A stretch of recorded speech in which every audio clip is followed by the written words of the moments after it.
guys, welcome back to the second episode of my little Cooking with Victoria series. I think the first one went pretty well. It did turn out being super good. I had it for leftovers the next morning and it was like even better because all the flavors sat and like combined and everything. It was really delicious. But for today's recipe, I'm gonna be kind of creating my own recipe. I was a little bit inspired by a dish that my mother-in-law actually makes. It's like a butternut squash sausage feta bake.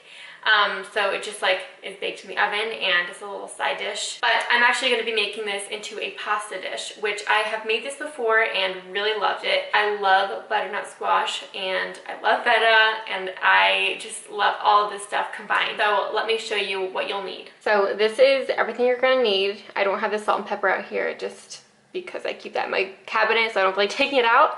But you're just gonna need some ground pork. I'm just gonna be using a little bit of broth for the end to kind of make it a little bit creamier. You're gonna need your crumbled feta, I just had curry powder out.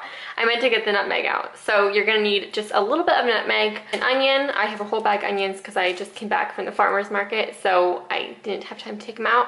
But you're just gonna need one onion, a butternut squash, some sage for the top. This is also from my local farmer's farm stand, so super fresh. Love that. And then since I am gluten-free right now, I'm just gonna be using this fusilli pasta. This is definitely the best brand, Delalo. However you pronounce this, this is very good pasta. I've had their spaghetti before and their fusilli and it's super good. I didn't realize my battery wasn't charged on my camera. So I literally have an extension cord running up to my camera. That way I can charge it while filming because I don't have an extra battery. So this is gonna be kind of messy and slightly weird, but it's just gonna have to do. Also, I am filming this earlier in the day because I have to leave around like 4 something, and so I thought I would just make an earlier dinner. I'm gonna chop up my butternut squash. First we're gonna peel it.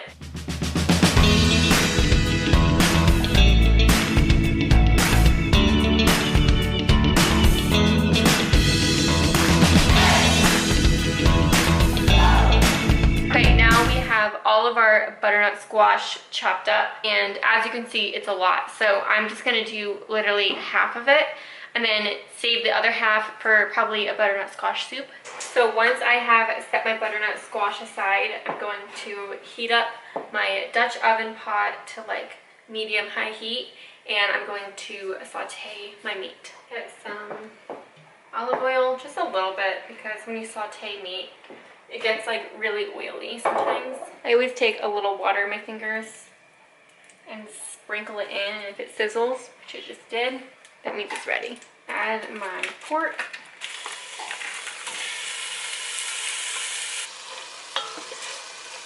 I'm just seasoning it with some pepper and some kosher salt. Okay, excuse me. Okay guys, so we're grilling the beef here. We're not grilling beef. We're sauteing the beef here, guys, in a nice little drizzle of oil. It's pork. Now that our pork is done cooking, I'm just going to transfer it to a bowl, and then we're gonna saute our other veggies. So now with the same pot that we sauteed our pork in, it has like some nice pork fats and everything in there. I'm just gonna add a little bit more olive oil, actually a lot more. And then I'm just gonna add in a little bit of butter because butter just makes everything taste a lot better. Then I'm just gonna add in a little bit of chopped onion. This is just one onion. And then I'm gonna add in all of our butternut squash. This is just like a perfect cozy fall meal. I do love a lot of onion in my dishes. You can definitely just stick to using half an onion, which is what a lot of recipes call for. When there's onion in a dish, it's normally like half an onion. But I always like to do a full onion because I just love the taste of onion. Now we're gonna season it. I'm gonna do some cracked black pepper, good amount of salt, and then I'm just gonna add in a little bit of our ground nutmeg. I love nutmeg. This just adds a perfect touch of fall. Oh, it smells too good. And I'm going to let this saute a bit. I'm basically just gonna let this saute until everything gets super tender. While this is cooking, I'm just gonna get a pot ready for our pasta. Make sure you're giving it a couple stirs here and there. The butternut squash, whoa, the lighting in here is bad. The butternut squash, while I was chopping it, gave me like this really weird, I don't even know if you can see it.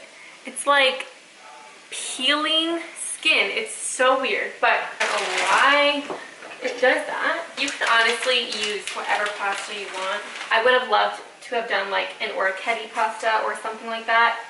This kind of goes a little bit better with like the butternut squash and sausage. But since I'm gluten-free, this is kind of the best pasta that I can find. Our butternut squash is almost ready. Let me show you. Can you see that? It's like all kind of getting smushy and super like soft and sweet, and it's just so good. I wish you can smell it. While everything's cooking, I'm just going to chop up some of my sage. I love sage. It's like one of those ingredients that just makes a dish feel really special. I don't know if you guys even know what I mean, but like for example, when I was on my honeymoon, we had this delicious pasta, or it was like a ravioli, and it had this cream sauce that was so good, and on top of it was like fresh sage, and I just remember it just tasted so delicious and special. So now every time I smell sage or see sage, it just looks super special to me. I'm just gonna kind of chiffonade the sage a bit. This might be too much, honestly. So I'm just gonna take it like this, and then, whoa, just going to roll it as fast as I can, and then chop, chop, chop.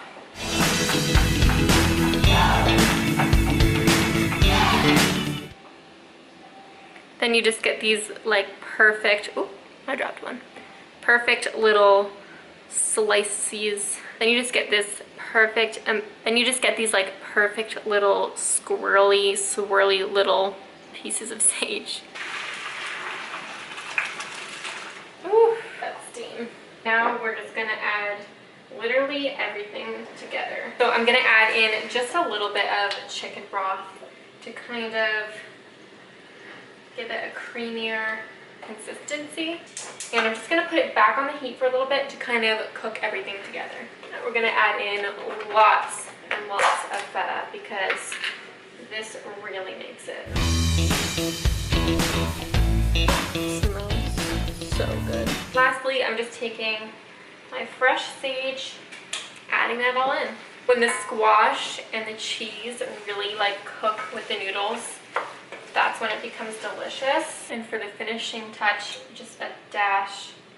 Dish is ready. Now I'm just going to plate it, and then we will try it. Let's get it on a bowl. Hold on. First of all, the aroma I'm getting right now is delicious. Is it good? Hold on, let me fix delicious aroma. It smells quite good. This is our, whoa, can you see? This is the finished dish. Can't really see in this lighting. I just put some fresh sage on top. It smells so good. Okay, get your corn. Tommy's here to try it with me. I'm really excited. Hopefully it's good. Wait. Gotta get like the feta, gotta get a little chunk of the squash. Okay, ready? Ready? Cheers. Cheers.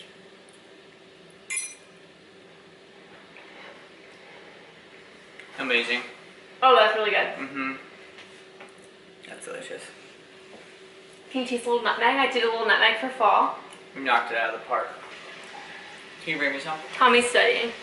I pulled him here for the video. It's like the perfect mix of sweet, salty. You get a lot of the sweetness from the squash, the saltiness from like the sausage, and the cheese is like really tangy. Then you get that sage, and then that delicious nutmeg just makes it taste like literally a bowl of fall. It's so good. But guys, that's it for this video and for my second cooking episode. I think this recipe turned out so good. I'm so happy with how it turned out. I don't think I put the sage in last time, and sage to me just is so good with squash and feta and sausage and literally everything. I love sage. I hope you enjoyed it. I'm gonna go bring a big bowl to tell me now because I literally pulled him out of his office to try it with me. And I'm gonna go finish all that because I'm so hungry. Honestly, my kitchen doesn't have the best lighting. It's kind of, it's like the most shady part in our house, honestly, because the window, there's like no windows in here. The windows are over there. And we also have a huge wall that kind of blocks the light from coming in sometimes. But honestly, it's not about the filming, it's about the food. It would help me out so much if you liked this video, commented something down below, and subscribed to my channel. Bye guys.